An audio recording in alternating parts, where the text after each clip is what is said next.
kehadiran Allah Subhanahu wa Ta'ala. Tapi kalau warisan seperti mereka tidak kita jalankan, kita mestinya juga tahu bagaimana. Tadi saya panggil, mungkin kalau saudara-saudara lihat Pak Zuhairi itu bertanya saya gimana keadaan di Timur Tengah. Beliau mengatakan bahwa ya keadaannya tidak begitu baik. Yang saya amati terus adalah antara Iran itu yang mau digempur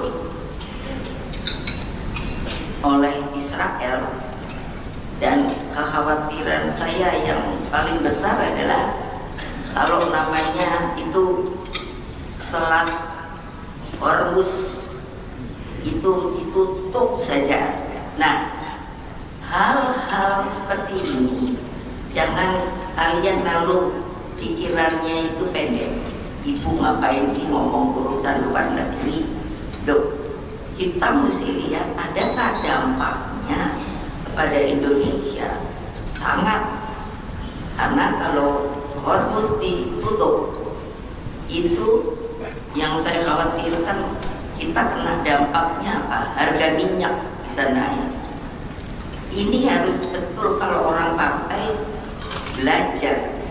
Bisa kan sekarang bisa cari kok, gampang. Coba saja ibu ngomong betul apa tidak. Jadi jangan hanya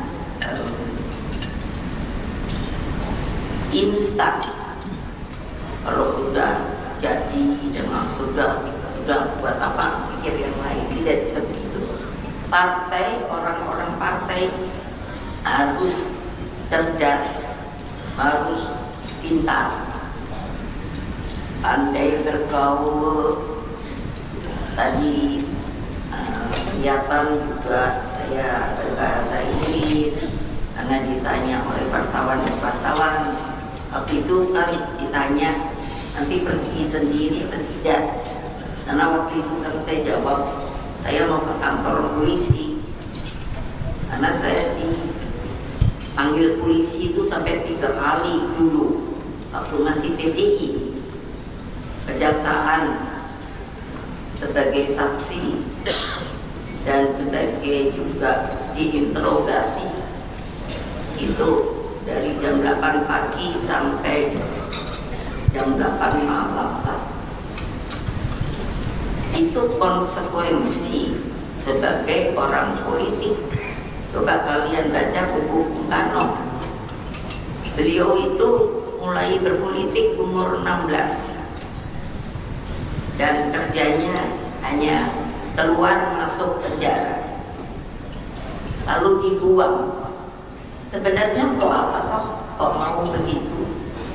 Coba bayangkan kalian ini bukan Bung Karno. Karena keinginannya adalah apa? Idenya, idealismenya bahwa kita akan menjadi sebuah negara berdaulat dan merdeka. Alhamdulillah, itulah yang terjadi. Nah, itulah keinginan yang selalu saya sampaikan. Tadi juga bisa dilihatkan seperti apa dari tahun ke tahun.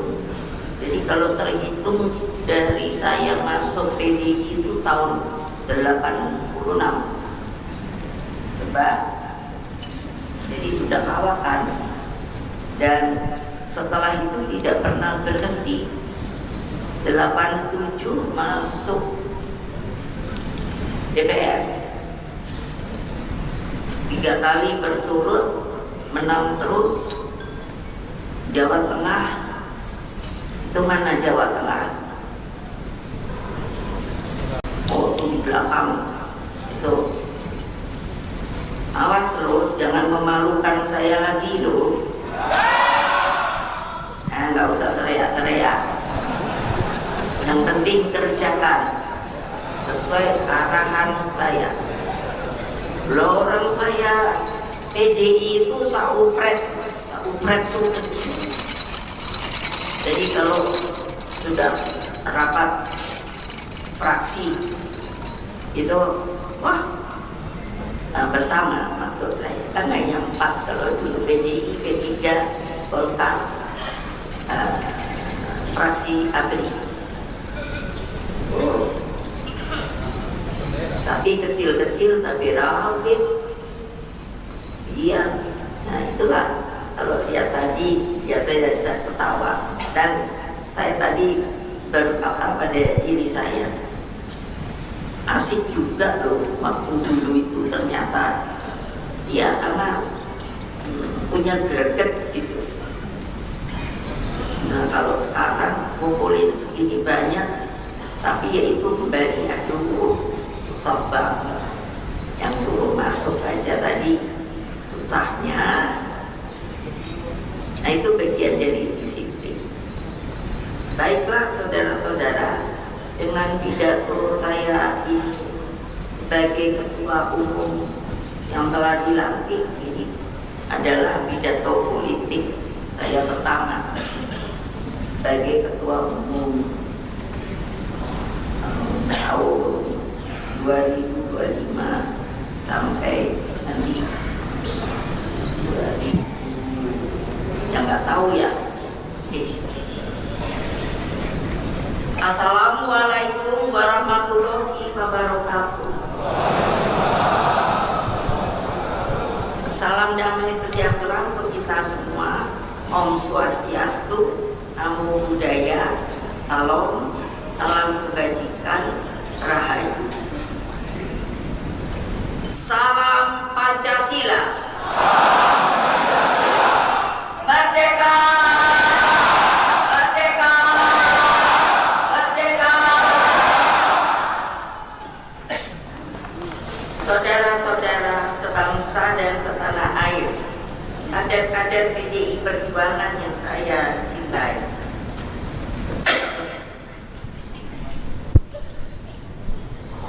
sebelum saya menyampaikan pidato politik ini, mari kita menundukkan kepala, karena saya mendapatkan 2 hal berita duka.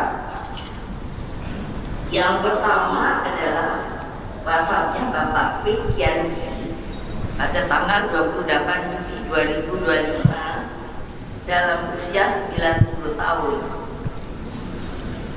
Beliau ikut saya dari sejak PDI, dan meskipun tidak aktif di partai lagi, tapi masih terus menerus berhubungan dalam hal ekonomi. Semoga Pak Kwik akan diterima dengan baik oleh Allah Subhanahu wa Ta'ala. Doa kami menyertai perjalananmu berpulang ke alam keabadian dalam damai dan bakti. Lalu yang kedua adalah Bapak, tolong bantu saya bintang Pak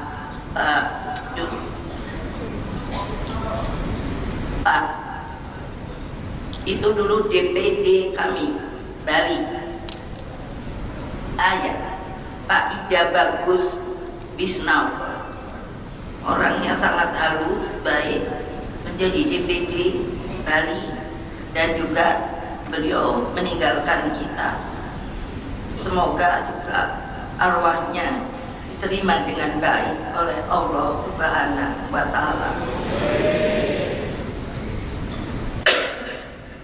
Saudara-saudara sekalian yang saya sayang, hari ini kita kembali berkumpul di tanah Bali, tanah yang selalu menjaga warisan luhur Nusantara, di mana keseimbangan antara manusia alam dan Tuhan Yang Maha Esa selalu dijaga dalam kehidupan sehari-hari.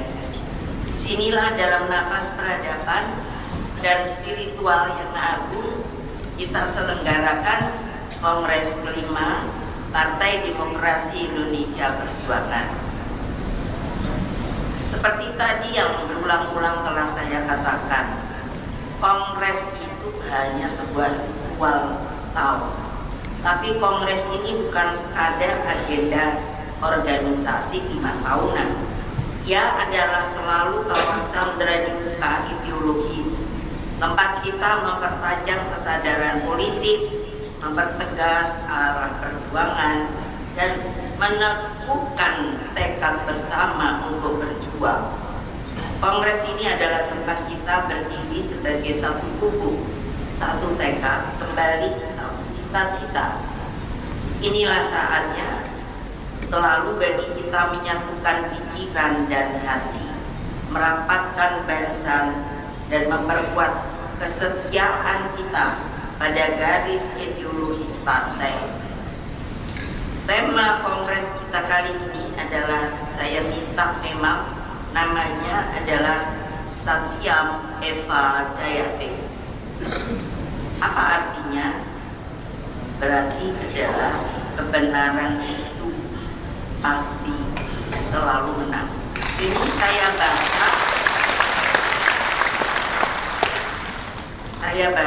di dalam riwayatnya Buddha Gautama.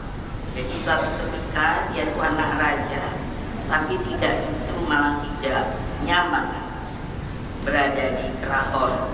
Jadi dia malah buana untuk mencari hakiki kebenaran. Dan setelah beliau, kalau orang Buddha atau Hindu kan bertapa dan lain sebagainya, akhirnya beliau mendapatkan hal tersebut.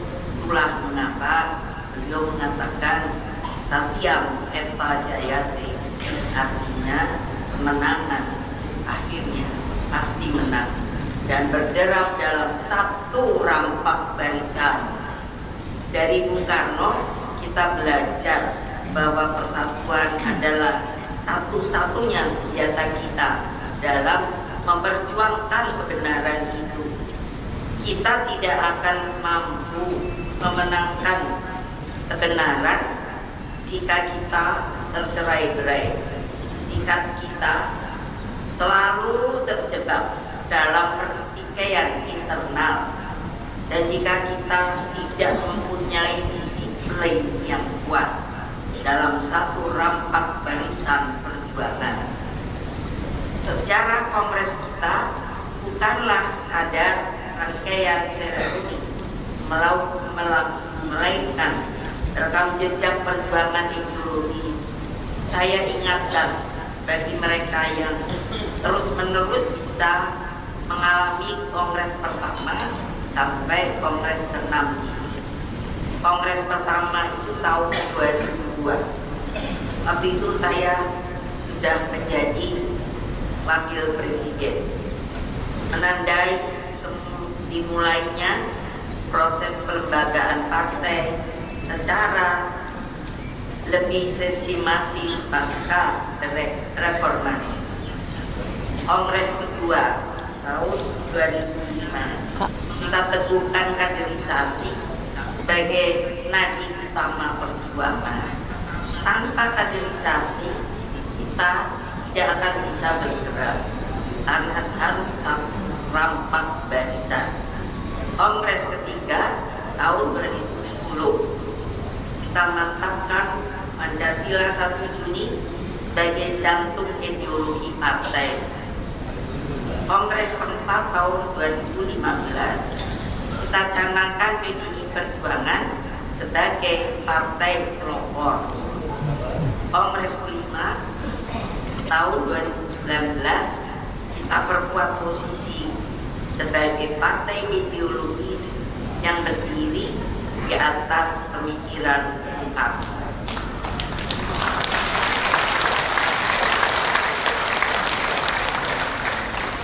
Tadi telah saya terangkan, kalau masih ada keraguan mengenai yang sering orang bertanya mengenai Bung Karno, saya ingin mengatakan kalian tidak perlu lagi ragu-ragu, karena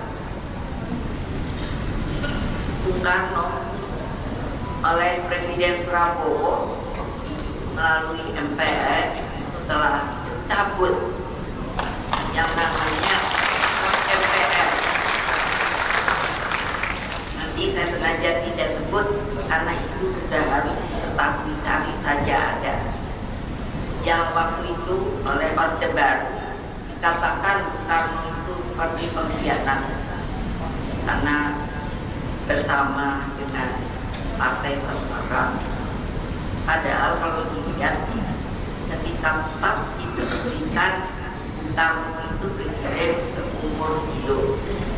Sehingga saya sedikit ingin menerangkan untuk apa dia ingin merebut presiden. Orang dia sudah presiden seumur hidup. Itu nanti sebuah cerita yang akan saya ceritakan.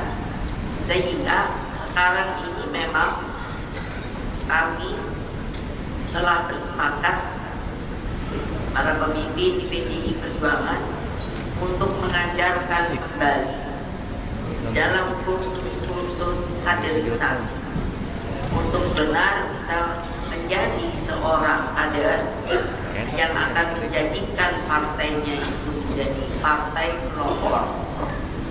Bung Karno pernah menegaskan bahwa partai pelopor hanya bisa terwujud apabila kadernya berdisiplin tinggi. Dari awal mula pembukaan sampai hari ini, Ibu selalu tidak lupa untuk bicara soal disiplin. Karena apa? Yang harus punya disiplin organisasi, disiplin ideologi, disiplin teori, disiplin gerakan, dan setelah semua itu adalah disiplin tindakan. Maka hari ini dalam semangat kritik dan otokritik yang menjadi bagian dari lambang kerja partai kita, saya mengajak kita semua untuk merenung dan bertanya dengan jujur kepada diri kita sendiri. Sudahkah kita melaksanakan dengan penuh ajaran Bung Karno tersebut? Kalau saya akan menjawab belum. Sudahkah kita membuktikan bahwa kita layak disebut sebagai kader partai pelopor? Kalau saya mengatakan belum. Pertanyaan ini bukan untuk mencari-cari kesalahan, melainkan untuk mempertajam, memperkuat kembali arah perjuangan kita agar cita-cita besar yang diwariskan Bung Karno tidak berhenti sebagai slogan, tetapi benar-benar kita hidupkan dalam kerja nyata dan pengabdian yang konsisten. Sebab Bung Karno mengajarkan kepada kita salah satu ciri daripada pejuang sejati ialah satunya kata dengan perbuatan, satunya mulut dengan tindakan. Saya tidak butuh kader yang hanya pandai retorika. Saya butuh kader yang rela turun ke bawah, ke akar rumput, menyatu dengan rakyat dan menegakkan garis-garis ideologi partai. Saudara-saudara sekalian, kawan-kawan seperjuangan dimanapun kalian berada, rakyatku tercinta,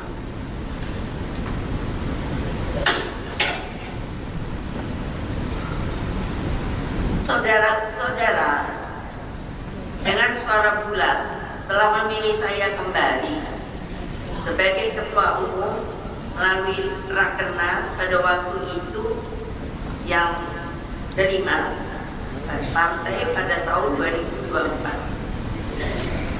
Saya waktu itu ingat sekali karena banyak yang apakah sah? Banyak orang mengatakan kenapa tidak sah? Kalau kalian di Perjuangan juga tidak boleh ragu, karena itu semuanya adalah tercakup di dalam ADART kita.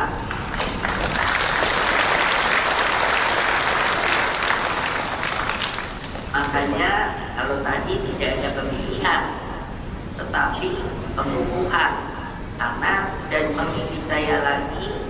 Kalau saya tanya aklamasi apa tidak, kalau waktu itu kan Pak masih ada Pak Hasto, itu aklamasi.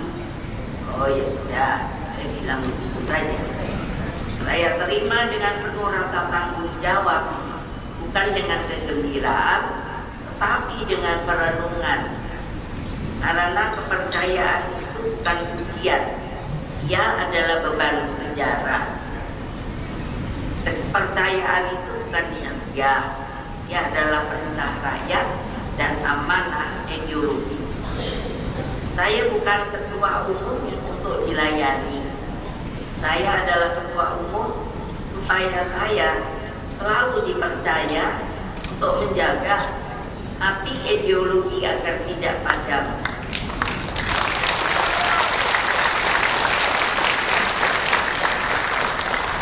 Karena apa? Hati-hati. Banyak orang juga punya keinginan untuk yang membuat Indonesia ini tentu mungkin punya ideologi yang berbeda yang telah diterima oleh rapat BPUPK ketika Bung Karno mempidatokan hakikat dari Pancasila itu. Makanya nanti semuanya juga harus baca yang namanya BPUPK. Pada waktu itu dan saya pun boleh dikatakan bertempur karena apa? Lah ada pada waktu itu waktu Orde Baru dicoba belokkan. Oh yang berbicara Pancasila itu ada Pak Yani. Lalu setelah itu ada seorang profesor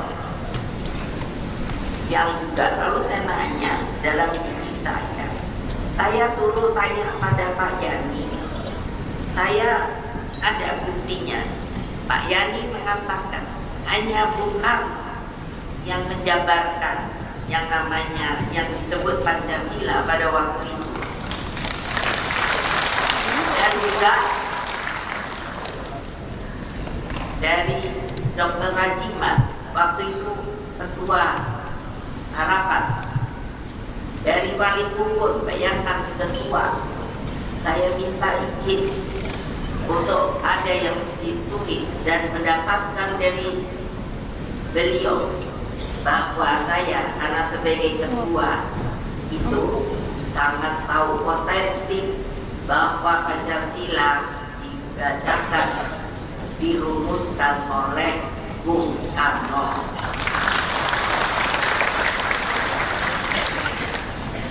Oleh sebab itu, saya selalu dari kemarin mengatakan dan terus menerus, karena saya membawa bendera yaitu ideologi Bung Karno, Pancasila. Nah kalau tidak cocok, ya jangan masuk sini. Itu berkali-kali, ikhlas saja. Kalau mau di sini harus tahu Pancasila. Kenapa? Itu harus diajarkan kepada anak-anak kita. Mengapa? Karena ketika saya diundang kemarin ke China, itu pun saya populerkan. Saya katakan Pancasila itu bukan milik Indonesia saja, tetapi sebenarnya Pancasila itu bisa sifatnya karena universal, dapat dipakai oleh negara-negara lain. Jadi jika saudara-saudara memberikan saya mandat, tolonglah, janjilah pada diri kalian sendiri, selalu jalankan instruksi saya dengan penuh kesetiaan. Kalau tidak siap, sekali lagi, ya lebih baik mundur secara kesatria. Jangan jadikan partai ini sebagai tempat berlindung dari kesalahan atau arena terus-menerus mencari kekuasaan pribadi dan kekayaan pribadi.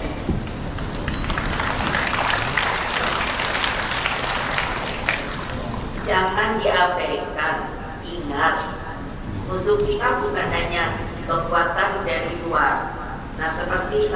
saya bayangkan kondisi global itu sekarang menurut saya tidak begitu nyaman, karena tadi saya contohkan Iran dengan Israel, seperti di dalam pidatonya saya juga di China, seluruh dunia harusnya mendukung Palestina yang terus merintih untuk meminta haknya, yaitu menjadi negara yang merdeka, berdaulat, sama seperti negara yang lain.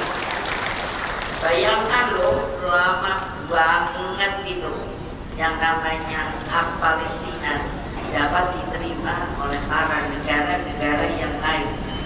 Musuh yang paling berbahaya itu berada selalu di dalam diri kita sendiri. Tadi saya katakan, karena sudah nyaman, itulah kemalasan, dan ketiga kesungguhan dalam berjuang sebagai kader partai. Kita harus memastikan bahwa struktur partai tidak sekadar menjadi papan nama, tetapi hidup, hadir, dan bekerja nyata di tengah-tengah rakyat. Saudara-saudara sebangsa dan setanah air, kader-kader PDI Perjuangan yang saya cintai, hari ini kita berkumpul dalam suasana yang diselimuti keprihatinan mendalam terhadap seperti tadi yang saya katakan kondisi global. Memang dunia tidak sedang baik-baik saja. Awan gelap kembali menggantung di langit geopolitik internasional. Peradaban tengah digoncang oleh gelombang kerakusan kekuasaan, perebutan sumber daya, dan hegemoni negara-negara adidaya yang terus berusaha memaksakan kehendaknya atas nama bangsa-bangsa lain. Berarti apa? Saya ingin bertanya, maukah kita dijajah lagi? Betul. Ya, makanya kerja keras. Kita tidak boleh menutup mata. Kita harus hadapi kenyataan ini dengan keberanian, kejernihan pikiran, dan hati nurani, dan keteguhan sikap. Tetap berdiri tegak sebagai kesatria, bersama apapun yang akan terjadi. Situasi dunia saat ini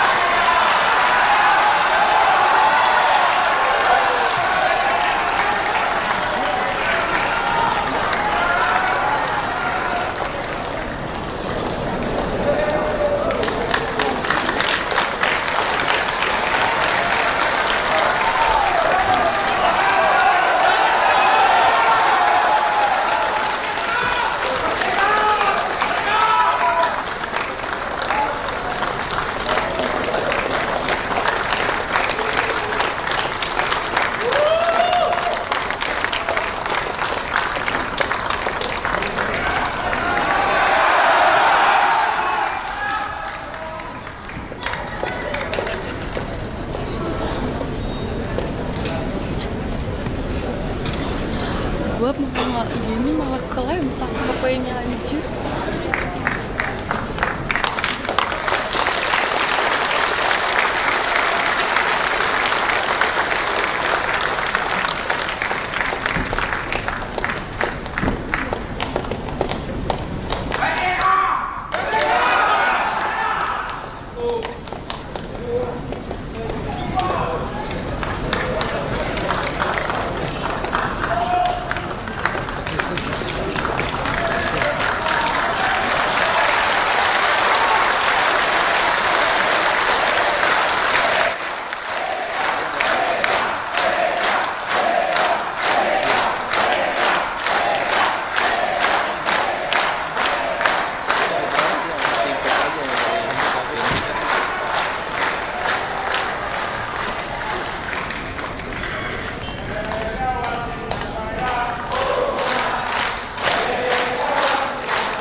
apabila Tuhan memberikan apa yang telah diinginkan oleh beliau.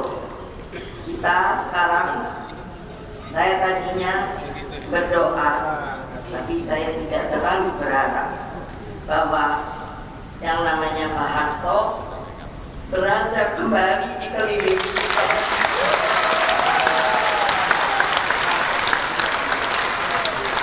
Maka ingatlah apa yang tadi saya baru katakan, harus teguh, harus setia, karena itulah anugerah sebenarnya kepada manusia dari Allah Subhanahu wa Ta'ala.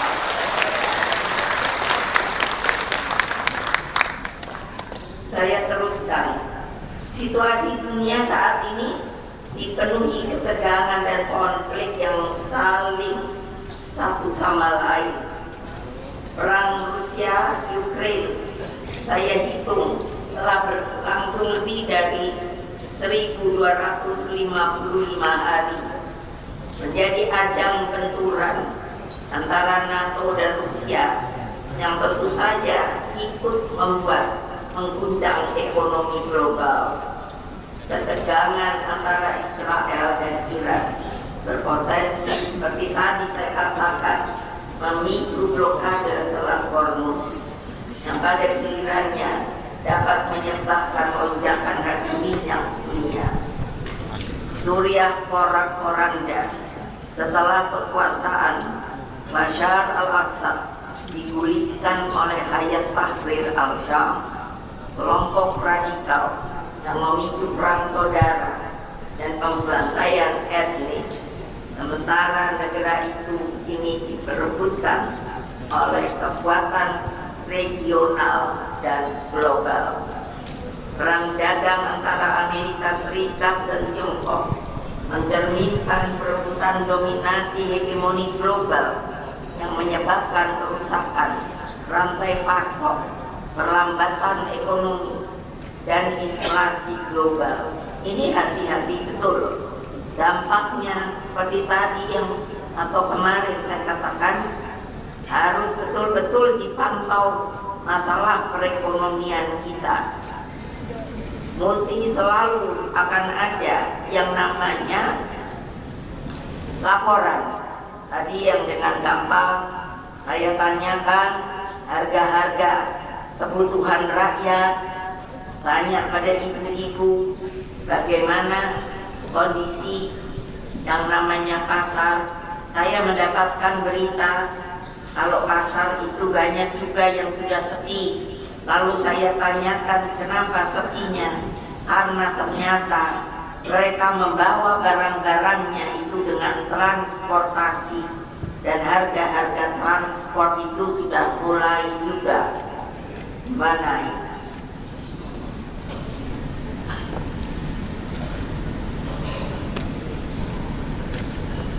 Di Asia Timur, ketegangan di Laut Tiongkok Selatan serta eskalasi militer di semenanjung Korea memperbesar risiko pecahnya konflik terbuka. Bahkan Asia Tenggara pun tidak steril dari kekerasan.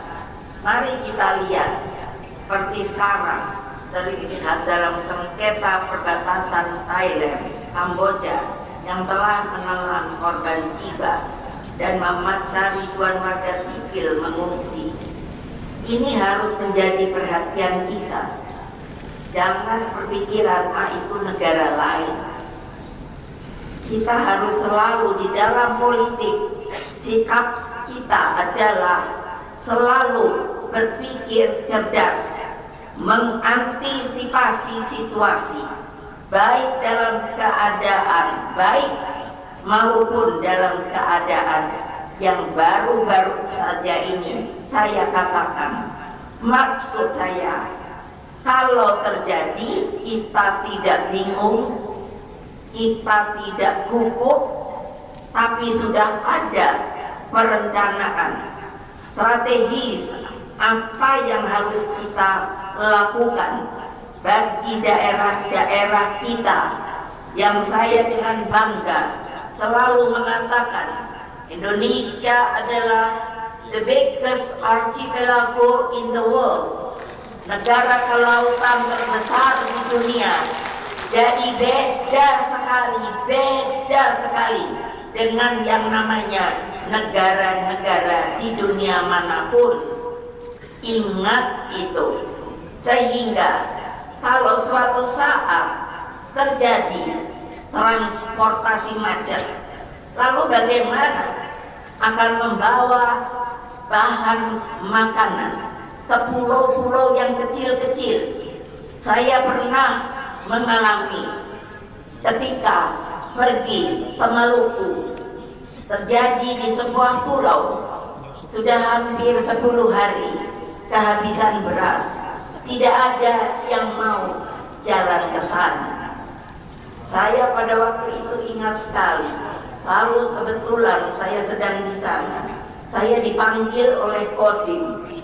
Saya pikir, waduh, kemungkinan ada apa lagi ini. Ternyata di situ sudah berkumpul penggede-penggede yang ada di situ. Minta tolong sama saya, tolong ibu, kami tahu anak-anak ibu itu yang punya perahu berani menantang ombak, karena pada waktu ombaknya itu besar. Saya tanya kepada anak-anak, apa kata mereka? Kalau di bagian timur saya dipanggilnya mama. Mama, kami bersedia. Wah, saya bangga banget. Jadi kapal yang punya dari kita PDI dibawa oleh anak-anak akhirnya selamat, dan banyak membawa bahan makanan termasuk beras ke pulau tersebut. Apa artinya itu? Itulah PDI Perjuangan. Tidak gentar menerjang badai gelombang. Aduh, masa gitu aja takut. Enggak lah. Bayangkan ya, ini hati-hati. Tadi saya katakan Thailand, Kamboja itu dekat, Indonesia itu sahabat. Ini saya kalau pergi dari Vietnam diketahui oleh Thailand, Kamboja, langsung mereka mengatakan, Mega kan sudah dekat, tinggal nyebrang dan nyebrang. Karena apa? Orang Vietnam sangat menghormati Bung Karno. Kalau Thailand, Bung Karno bersahabat dengan Raja Bhumibol Adulyadej. Jadi saya kecipratan, juga selalu disayang oleh mereka. Apalagi kalau Kamboja, dulu rajanya namanya Norodom Sihanouk. Kalau Bung Karno itu dibilang adalah gurunya. Saya waktu datang diundang oleh beliau sebagai presiden, baru lihat saya saja sudah nangis dia. Bilang kalau papamu masih ada, Mega. Waktu itu Kamboja juga sedang diliput perang dengan namanya Pol Pot. Itu ganas sekali Pol Pot. Ketika saya tanya kepada yang namanya Raja Norodom, saya manggilnya uncle, berapa ya yang korban di sini di Kamboja? Beliau sambil nangis bilang, aduh Mega, mungkin di sekitar 2 jutaan. Pertanyaan saya menceritakan hal ini, apa toh untungnya kalau kita ini bertempur satu sama lain, sebangsa, setanah air? Coba pikirkan. Terus kalau kecilnya, apa toh perlunya hanya karena kedudukan kalian bukan gotong royong, tapi saling tikung menikung, teman separtai. Itu perumpamaan kejadian kecil. Coba bayangkan, jadi ketika yang membuat saya sangat sampai hari ini tidak mengerti kenapa ketika peristiwa yang namanya kantor partai kita itu diserbu, sampai hari ini saya berpikir hukum itu ada di mana? Karena ketika di pengadilan saya selalu mengatakan bahwa saya hanya ingin jawaban dari pertanyaan saya. Partai saya pada waktu itu belum PDI Perjuangan, PDI itu sah. Lalu kenapa kami sampai diserbu? Yang kita ingat peristiwa itu adalah kuda tuli, terkenalnya kuda tuli. Dan sampai hari ini kalau saya bertanya buat keadilan, masih ada 3 orang yang pada waktu itu dinyatakan hilang. Dan sampai hari ini kalau saya bertanya, selalu dinyatakan belum bisa diketahui. Saudara-saudara sekalian, rakyat Indonesia dimanapun kalian berada, tolong ingat pengorbanan para pahlawan yang tidak berpikir untung rugi. Pergilah ke taman-taman pahlawan. Seperti apa kalian bisa lihat, saya selalu mengajak anak-anak saya, cucu-cucu saya untuk mencari kalau pergi ke taman pahlawan adalah apa? Nisan yang tidak ada nama. Saya bertanya kepada pengurus di makam, mengapa tidak ada namanya? Bagaimana ibu kalau ketika ditemukan yang namanya badannya sudah hancur, tidak ada lagi nama yang dapat disebutkan?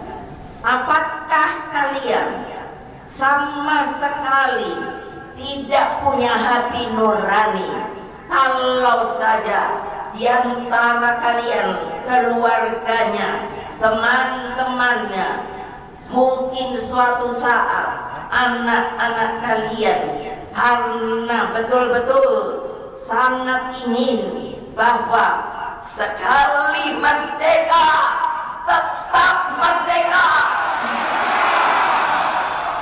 apakah kalian mau lagi dijajah? Ibu kembali bertanya. Makanya siap,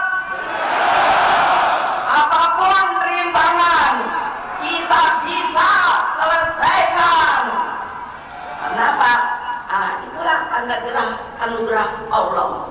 Setiap malam kalau saya sedang bersikir, saya sebut semua nama-nama, termasuk Pak Hasto. Saya minta kepada yang di atas, bukan apa-apa, bukan keadilan yang hakiki pada orang-orang yang dibuat dari sisi hukum diperlakukan tidak adil. Banyak saudara-saudara, Pak Hasto itu hanya sebagai contoh soal saja. Oleh sebab itu, para ahli hukum, ingatlah kalian dengan Dewi Keadilan yang selalu dikatakan matanya tertutup dan ada yang namanya tempat itu untuk melihat berat atau tidaknya, tetapi selalu diusahakan supaya yang namanya untuk melihat keadilan itu tegak lurus. Apakah kalian tidak punya anak-anak, tidak punya saudara? Kalau diperlakukan seperti itu, lalu bagaimana? Di mana kalian akan mencari keadilan yang hakiki? Dengarkan seluruh rakyat Indonesia yang kucintai, kembalikan keadilan hukum itu di Republik Indonesia ini. Betul. Nah coba bayangkan, pikirkan dah. Ayo. Makanya kenapa sih takut? Karena Satyam Eva Jayati. Ya. Dan pasti keadilan itu pasti menang. Loh saya maaf ya, kalau saya lihat KPK sekarang, sedihnya bukan main saya. Sayalah yang membuat yang namanya komisi pemberantasan korupsi. Coba toh, kalau sekarang modelnya kayak begini, lalu bagaimana? Coba saja pikir. Kan aneh, saya merasa aneh kok. Masa urusan begini aja presiden harus turun tangan. Coba pikirkan. Loh saya kan pernah presiden. Coba, jadi saya tahu liku-likunya. Coba kalau kalian gitu, ya kan lucu ya. Kenapa sih kok KPK itu jadi begitu? Itulah.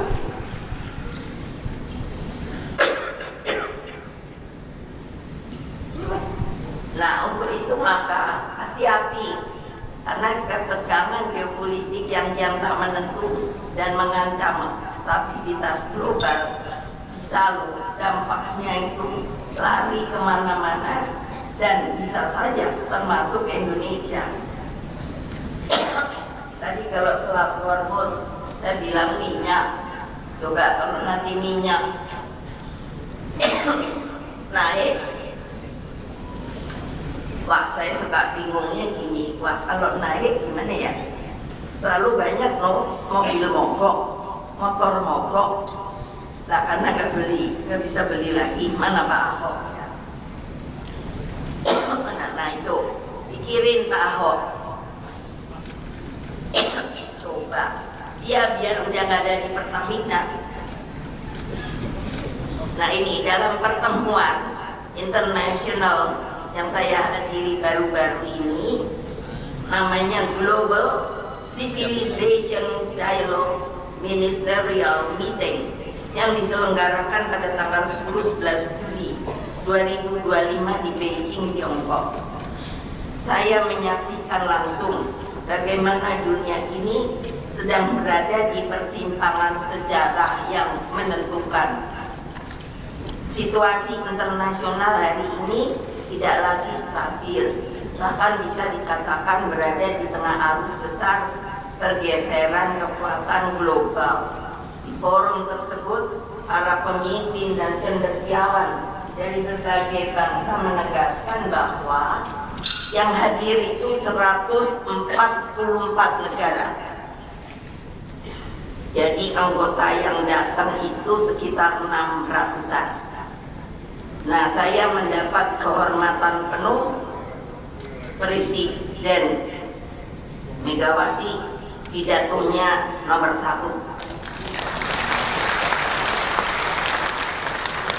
Lah coba pikir, saya tuh suka kalau lihat gininya, ya gila.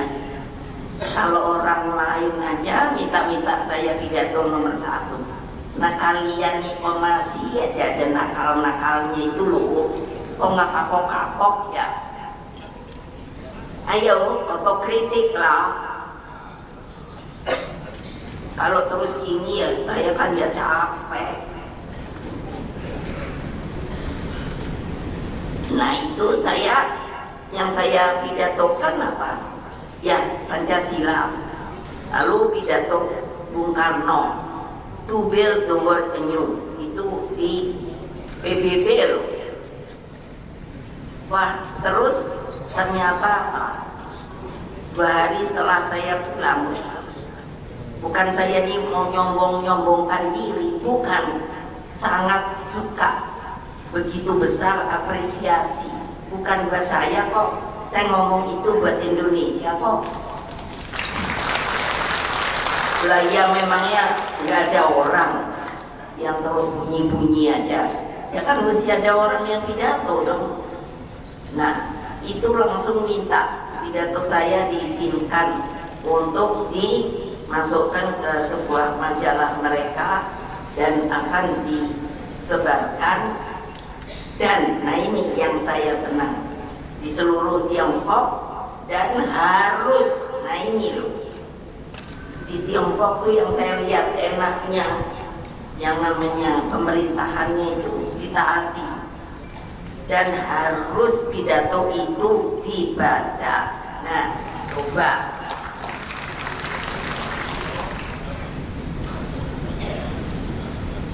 konfrontasi geopolitik dan blok-blok kekuatan bermunculan.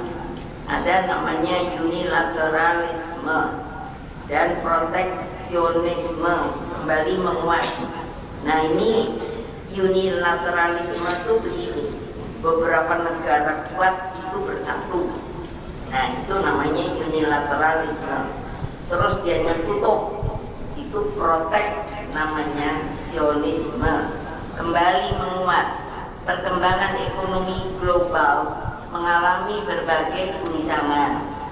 Kesenjangan teknologi dan digital semakin melebar, serta krisis perubahan iklim semakin serius. Nah, masalah teknologi dan digital ini semakin, nanti dari PDI Perjuangan, ibu-ibu, ayo semua dengarkan. Sudah ada sebuah penelitian akibat anak-anak itu sudah disuguhi gadget, jadi suruh duduk baik-baik, mau lihat apa aja ada. Terus ternyata kecenderungannya itu menjadi asosial. Apa? Asosial, tidak mau bergaul, tidak bisa berkata-kata dengan baik. Nah ini bagaimana? Makanya nanti saya akan buat sebuah pertemuan kesemuanya ibu-ibu untuk memikirkan ini. Menurut saya kearifan lokal kita tuh menurut saya lebih baik. Zaman saya kecil, anak presiden, tapi bapak ibu saya sama sekali tidak melarang kalau saya mau lagi ke kebun rame-rame, tidak ada larangan. Menyehatkan, bergaul. Nah kalau sekarang itu bagaimana? Di dalam kurikulum sekolah nanti itu kalau di DPR semua itu mesti ditanyakan. Kalau dulu anak-anak itu mulai dari SD sudah suruh ke depan, terus mulai cerita, terserah cerita kodok, cerita apa. Sekarang kan tidak, sehingga mulutnya itu sepertinya menjadi kaku dan tidak bisa merangkaikan kata-kata. Mengapa ini harus saya sampaikan? Jangan lupa mereka adalah generasi kita, mereka adalah juga generasi Indonesia. Kalau menurut saya perlu adanya pemikiran-pemikiran yang betul-betul substansial. Bagaimana caranya? Kalau hanya berpegang kepadanya bantuan teknologi saja, padahal kalau menurut saya kearifan, kebijaksanaan, kepinteran semua diberi Allah di otak kita yang hanya ada di sini, tidak ada di mana-mana.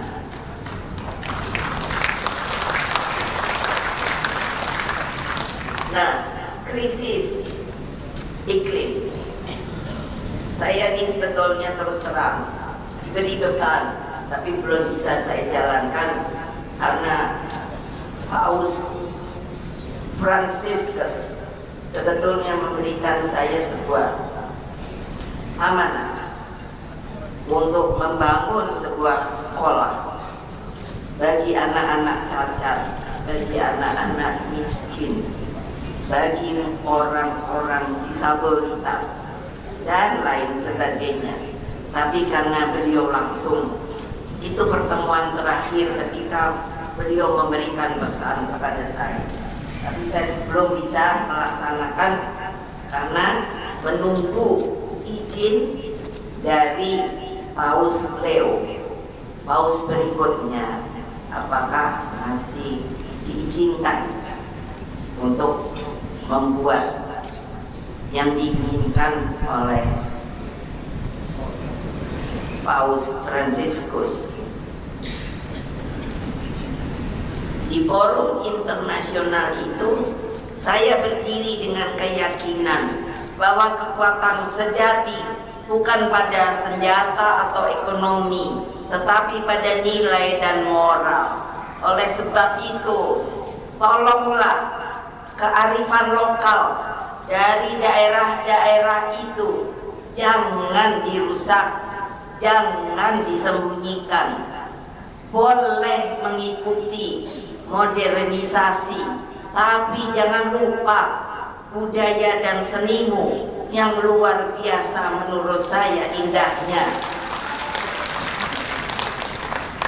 Orang Barat justru suka sekali kalau ngomong sama saya itu mengagung-agungkan yang namanya seni budayanya Indonesia itu very very amazing, Mega. Ya iyalah dalam pikiran saya. Nah artinya dia saja bisa mengagumi. Nah kita yang punya seperti itu sih kuno, itu kuno. Ibu-ibu sering mendesak-desak anaknya, mesti kamu tahu. Boleh kalau itu mau bahasa Inggris, tastistus, Perancis, Jerman, segala tastistus, tapi jangan tinggalkan dong budaya kita, nanti rusak kita. Tidak ada jangkar itu benar ya, jangkar kalau perahu kan apa namanya itu, jangkar toh. Nah ya, kebayang nggak kalau nggak ada jangkar kan kemana-mana larinya. Nah jangkar itulah budaya dan kearifan lokal kita.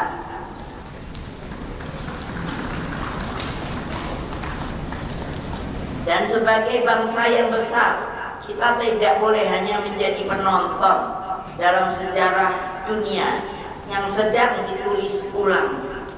Ya loh, tapi kalau kita anak-anak sudah tidak mau tahu sejarahnya yang benar bagaimana, kalian saja yang mungkin saya lihat usia antara 55-an itu tidak mau tahu seperti apa kita merdeka, karena apa, lalu bagaimana lamanya perjuangan itu.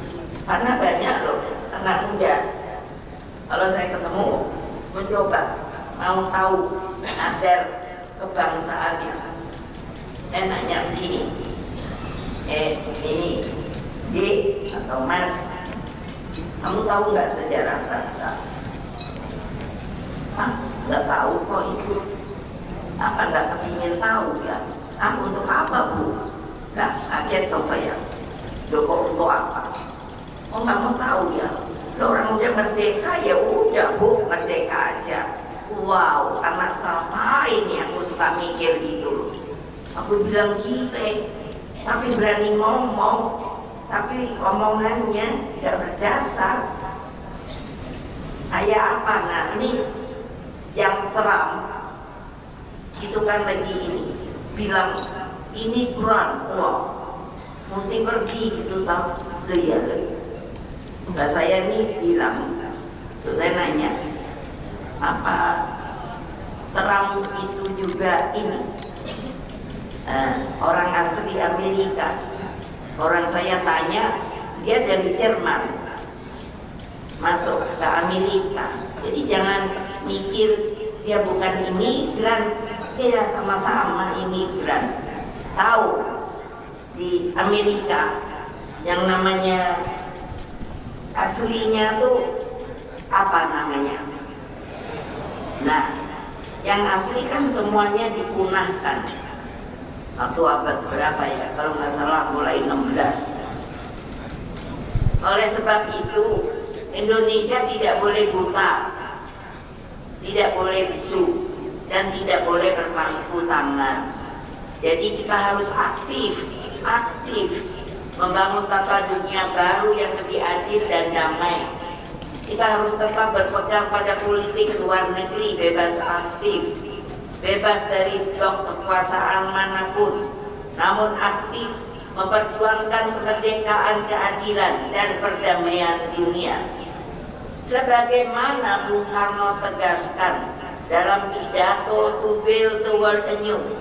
To Build the World ini sudah dijadikan oleh UNESCO menjadi Heritage of the World.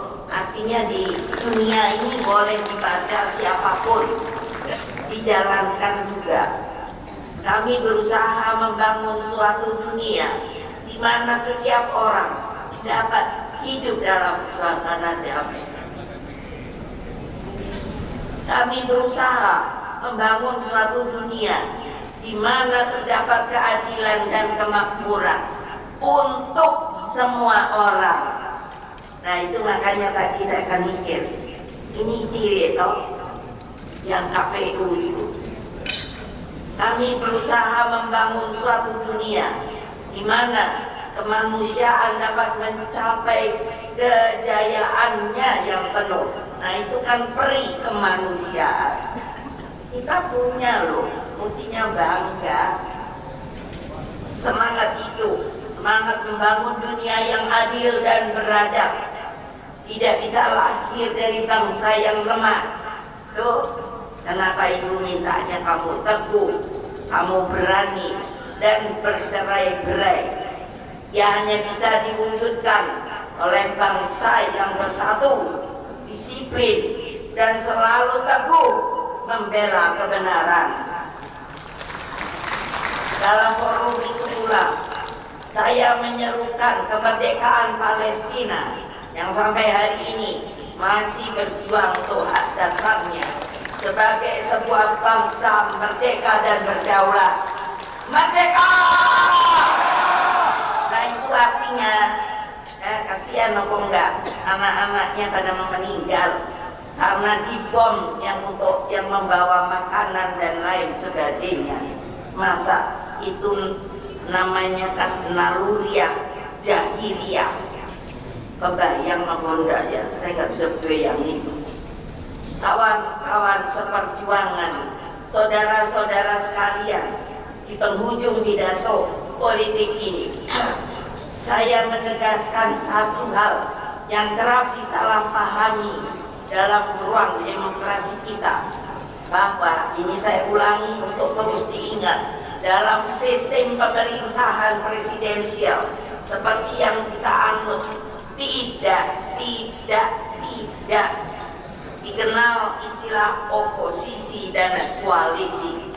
Demokrasi kita bukan demokrasi blok-blokan kekuasaan, melainkan demokrasi yang bertumpu pada kedaulatan rakyat dan konstitusi. Itu paling tinggi loh, jangan kalian rubah-rubah. Oleh karena itu, PDI Perjuangan tidak memosisikan sebagai oposisi dan juga tidak semata-mata membangun koalisi kekuasaan. Kita adalah partai ideologis yang berdiri di atas kebenaran, berpihak pada rakyat, dan bersikap tegas sebagai partai penyeimbang demi menjaga arah pembangunan nasional tetap berada dalam rel konstitusi dan kepentingan rakyat banyak. Kita akan mendukung setiap kebijakan pemerintah yang berpihak pada rakyat. Namun kita juga akan bersuara lantang dan bertindak tegas terhadap setiap penyimpangan dari nilai-nilai Pancasila, keadilan sosial, dan amanat penderitaan. Dan saya tambahkan, hukum yang berkeadilan. Sebab bagi kita keberpihakan bukan soal berada di dalam atau di luar pemerintahan, tetapi soal setia pada kebenaran dan berpijak pada moralitas politik yang diajarkan oleh Bapak bangsa kita, Bung Karno. Kita pun jangan lupa adalah sama-sama warga negara Indonesia yang sah. Mari kita jaga terus peran strategis PDI Perjuangan dalam wajah demokrasi Indonesia yang susah payah telah kita laksanakan, yang dengan nama reformasi sebagai kekuatan ideologis, sebagai penyeimbang konstitusional, dan kembali sebagai pelopor perjuangan rakyat. Sejarah telah membuktikan hanya dengan persatuan, disiplin, dan keberanian membela kebenaran, bangsa ini merdeka, merdeka, merdeka. Bangsa ini berdiri tegak dan rakyatnya dengan dada ditangkatkan, berdaulat di tanah airnya sendiri. Makanya mengapa saya selalu mengatakan, karena seakan-akan di dalam suasana hukum di Indonesia ini, sepertinya kita ini bukanlah warga yang sah. Loenai selalu kayaknya mau diintip-intip. Kebenaran yang kita perjuangkan bukan untuk kepentingan golongan, bukan untuk kepentingan kekuasaan semata, tetapi untuk mewujudkan keadilan sosial bagi seluruh rakyat Indonesia, agar petani, nelayan, buruh, guru, anak-anak miskin, dan bangsa dapat dengan tegak hidup dengan bermartabat. Saya mengajak seluruh kader PDI Perjuangan, mari kita bergerak dalam satu rampak barisan. Mari kita satukan langkah, satukan suara, satukan hati. Mari kita menangkan kebenaran dengan keberanian, karena keberanian pasti menang. Kepada Bung Karno, izinkan kami berjanji di Kongres 6 ini, kami akan terus setia pada Pancasila, pada Trisakti yang akan kami wujudkan melalui pola pembangunan nasional semesta berencana, dan pada kebenaran yang selalu Engkau ajarkan demi terwujudnya Indonesia Raya yang sejati-jatinya. Dengan mengucap syukur kehadirat Allah Subhanahu wa Ta'ala, dengan berakhirnya pidato saya ini, maka dengan resmi Kongres ke-6 PDI Perjuangan secara resmi saya tutup.